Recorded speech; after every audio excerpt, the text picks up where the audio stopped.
dia, boa tarde, boa noite, depende da hora que você está assistindo a gente. Meu nome é Igor Souza, professor de prática e processo previdenciário. E hoje estou aqui para a gente trazer aí a introdução do processo administrativo previdenciário. Você vai entender aqui comigo hoje tudo o que você precisa nas etapas dos processos administrativos previdenciários para ter uma boa conclusão, uma boa condução e, consequentemente, conseguir aí máxima efetividade quando estiver dentro de um processo do INSS. Então, vamos trazer aqui para a tela o bloco que a gente vai tratar agora é a introdução ao processo administrativo e eu gosto sempre de trazer uma visão geral. Nessa visão geral, a gente tem aí uma espécie de linha temporal. Isso não é tão habitual no processo administrativo previdenciário, você não vê em livros, porque isso aqui é algo que é difícil de você entender na prática, porque as fases podem se comunicar, né? O término de uma fase não necessariamente está ali tão delineado, mas eu quero trazer para vocês aqui essa construção. Então a gente vai tratar o todo primeiro, sem tanta especificidade, para depois a gente ir tratando de cada fase, de cada etapa, tá bom? Então, quando a gente olhar para essa linha temporal, o objetivo é a gente entender o macro. Você dando entrada num processo administrativo do previdenciário, fazendo o seu requerimento eletrônico pelo meu INSS, ou talvez fazendo aí seu requerimento eletrônico pelo 135, o que é que você precisa se atentar? Então a gente vai trazer aqui de novo na tela a fase inicial, né? A fase inicial, ela começa antes mesmo de você acessar o meu INSS, tá? Ela compõe aí a formalização do processo. E na formalização do processo, por óbvio, você tem que se atentar a algumas questões. Questões essas que começam antes, inclusive, do meu INSS. Então, o que é que você precisa se atentar? Primeiro, saber qual é a espécie do benefício. Traz aqui na tela.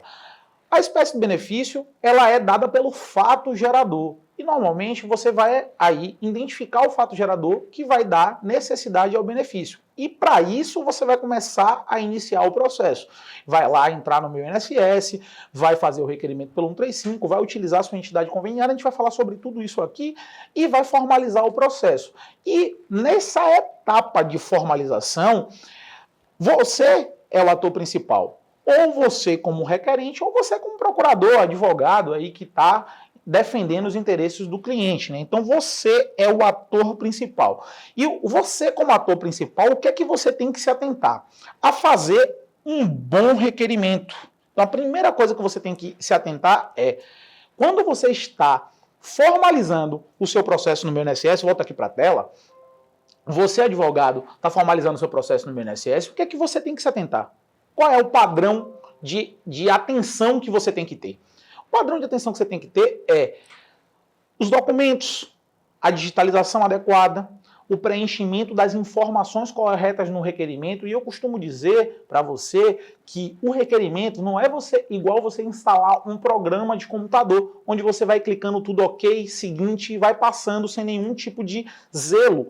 Quando você está ali no meu INSS, você tem que ler todas as informações, todas aquelas declarações que você aperta ali no meu INSS, vocês vão ver aqui, elas compõem o processo administrativo e você é responsável por dar aquelas informações de maneira adequada. Então, essa é a primeira dica que você tem aqui no curso de prática previdenciária é se atente a todas as declarações que você está dando ali, porque a partir do momento que você abre o meu INSS e clica em novo pedido, você, na condição ali de procurador, fazendo o requerimento para o seu cliente, você é responsável pelas declarações e aquelas declarações vão ser utilizadas para o reconhecimento do direito do cliente, tá bom? Volta aqui para a tela, outra coisa que a gente tem que identificar, quem são os interessados, tá? Os interessados são aí as pessoas que têm direito ao benefício, que podem ser os segurados ou os beneficiários. E você, no módulo lá do direito material, né, onde vocês estão aprendendo anteriormente, vocês vão entender quem pode ser, quem não pode ser beneficiário aí da Previdência Social. Mas é interessante vocês se atentarem a esse ponto aqui, ó. Esse ponto daqui é de extrema importância. Os representantes. Você é representante. Volta aqui para a tela para a gente poder conversar um pouquinho. Você é o representante do seu cliente. Via de regra, você na condição de advogado, aí você vai ser o procurador do seu cliente. E a gente vai ter aí regras específicas para essa representação. Mas também existe aquela possibilidade onde o seu cliente é a mãe ou o pai de um interessado. Então você já está aí atuando em nome de um menor, um incapaz, às vezes. Então tem toda essa variação. Então, nessa etapa da fase inicial, para construir um bom processo, evitando as exigências, você precisa se atentar também a isso, tá? Outra coisa que você precisa ter domínio pleno quando você vai fazer o requerimento na fase inicial, o Meu INSS. E você vai aprender aqui como fazer a manipulação do Meu INSS, tá? Entendendo também como funciona a questão aí do workflow. O que é o workflow, Igor? Você que está aí do outro lado, talvez não saiba, mas o workflow é o apelidado robozinho do INSS. O que é que ele faz? Nada mais, nada menos do que fazer análises pré-definidas de critérios que já estão à disposição dele. E a gente vai comentar sobre isso também no curso, tá? Pulando um pouquinho da fase inicial, a gente vem para a fase instrutória. Nessa fase instrutória é onde a reunião dos elementos para o reconhecimento do direito. Tudo aquilo que foi apresentado no requerimento inicial, tudo aquilo que você colocou de documentação, todas as declarações que foram dadas no momento que você está fazendo o requerimento, elas vão ser utilizadas para o reconhecimento do direito do cidadão. E nesse momento, o INSS e o requerente trabalham de forma integrada. Vem aqui para a tela para a gente poder entender como é que funciona isso. Ó. O INSS, o requerente oferece para o INSS informações para que o INSS utilize as suas bases governamentais e, consequentemente, conceda ali o benefício ou indefira o benefício, mas dizendo o porquê houve o indeferimento, né? Então, ali podendo ser tanto concedido quanto indeferido, a responsabilidade é mútua do INSS de acessar as suas bases governamentais disponíveis, mas também de você, procurador, que está aí interessado em reunir o máximo de elementos possíveis para que você dê acesso à informação ao INSS. Então, basicamente, é um esforço conjunto, tá? Como está na tela aqui, ó, esforço conjunto. E isso aqui é o coração do processo, porque aqui acontece a possibilidade de você conseguir os meios de prova, aqui acontece também a possibilidade de você alegar defesas processuais, que vocês vão entender também aqui, e aqui também acontece a possibilidade do INSS questionar para você a necessidade de apresentação de novos elementos, a chamada carta de exigência. Então, aqui nessa fase instrutória é onde há a reunião dos documentos de modo a gente conseguir claramente ali compor tudo que é necessário para o processo para que você reconheça o direito do seu cliente ou que você reconheça seu próprio direito, tá bom? Então, essa etapa aqui é a etapa central do processo. Óbvio, quanto mais específico você é na fase inicial, quanto mais detalhista você é na fase inicial, quanto mais rigoroso você é na fase inicial, menos problemas você vai ter na fase instrutória. Por quê? Porque você já vai ter a maior parte dos elementos reunidos e o INSS, só cabe ao INSS avaliar as bases governamentais, corrigir as bases governamentais. Que base governamental é essa aí? Você está falando aí, via de regra, o CNIS. Então, o INSS vai pegar aquelas informações que você tem aqui, tá? Que você já apresentou, comparar com as bases governamentais que estão lá, o que você conseguiu provar que não está na base governamental, ele vai fazer a alteração do CNIS e, consequentemente, vai ofertar o direito aí para o seu cliente ou para você, se você estiver atuando em causa própria. Volta aqui para a tela, a próxima etapa é a fase decisória. Na fase decisória, o INSS é o ator principal. Ele vai trazer aí todos os elementos que foram reunidos e ele vai dar uma decisão final. Nessa decisão final, o que é que vai acontecer? Um despacho. Despacho esse que é de extrema fundamentação. O INSS ele é responsável por fundamentar todos os pedidos que foram solicitados pelo cidadão. Então, quando o INSS coloca para você ali o despacho, ele tem que enfrentar todos os pedidos que foi feito. E aí vem uma outra dica que você pega a caneta e anota, tá? Quando você vai fazer um requerimento para o INSS, você pode compor aí uma petição. Ah, essa petição é que nem uma petição que eu vou fazer num processo judicial? Não. Essa é uma petição mais simples, mais enxuta, onde você pode colocar ali quais são os pedidos, né? Quais são os pedidos que você quer, quais são as correções que você quer no CNIS.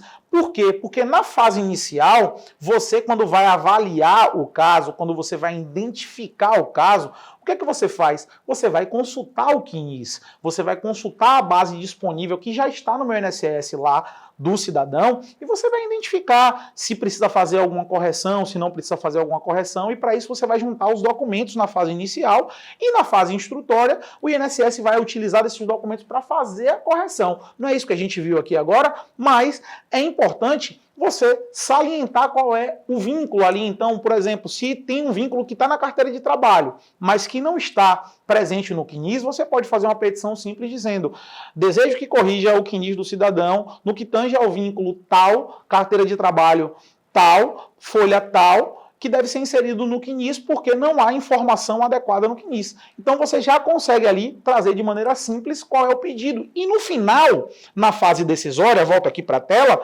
nesse despacho fundamentado aqui, o INSS vai ser obrigado a dizer ali como ele se portou em relação àquele pedido, se ele aceitou o seu pedido, se ele não aceitou o seu pedido, se ele acatou ali a condição documental que foi colocada, que é a carteira de trabalho, e aí você vai entender que pode o INSS não acatar a carteira de trabalho por conta de a carteira de trabalho não ser contemporânea. E aí tem toda essa questão que você vai aprender mais à frente nos módulos, mas é importante você ter essa noção. E qual é a noção? De que tudo aquilo que você pedir, o INSS tem que enfrentar de maneira fundamentada e ofertar o despacho com o tipo da decisão, que pode ser um indeferimento, pode ser aqui um indeferimento,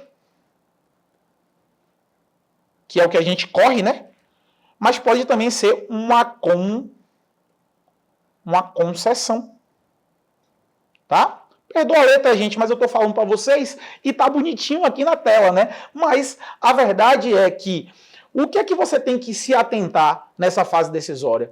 Todos os elementos que você compôs no processo, ele vai ser avaliado pelo INSS. E quando não avaliado, ele lhe dá margem para outras discussões. Discussões essas nas outras etapas subsequentes, que aí não compõem mais o reconhecimento inicial do direito. Volta aqui para a tela, ó. Essas três fases aqui, ó, até aqui, é o chamado reconhecimento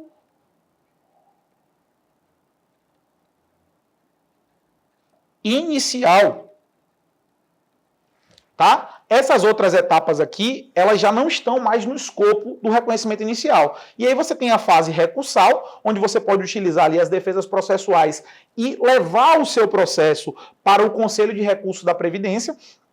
Não é alvo do nosso módulo, tá? Mas a gente vai dar uma introduçãozinha a essa aqui, ó, tá? Que é a fase revisional. Na fase revisional, você vai entender ali a possibilidade, inclusive, de utilização da revisão para benefícios indeferidos. Se faz ou se não faz sentido, se a revisão realmente é mais utilizada num contexto de avaliar um benefício que foi concedido, mas concedido sem algum elemento ali que dá maior direito, que aumenta a renda mensal inicial do cidadão. Então você vai entender também quais são os tipos de revisão e quando essas revisões vão gerar os efeitos financeiros ali a partir da DE ou a partir da data do pedido de revisão, a partir da data da entrada do requerimento ou a partir da DPR, data do pedido de revisão. Então, esse escopo que está na tela, volta aqui, e aí é interessante, tudo isso que está aqui compõe o processo administrativo. Em cada etapa dessa, cada etapinha dessa aqui, ó, cada etapinha dessa,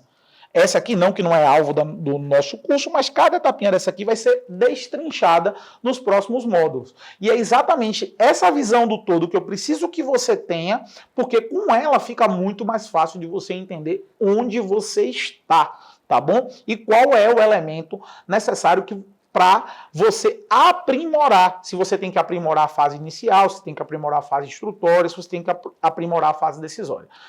Eu agradeço demais, a gente vai encerrando esse bloco daqui e a gente volta no próximo bloco já com elementos preparatórios para a fase inicial, tá bom?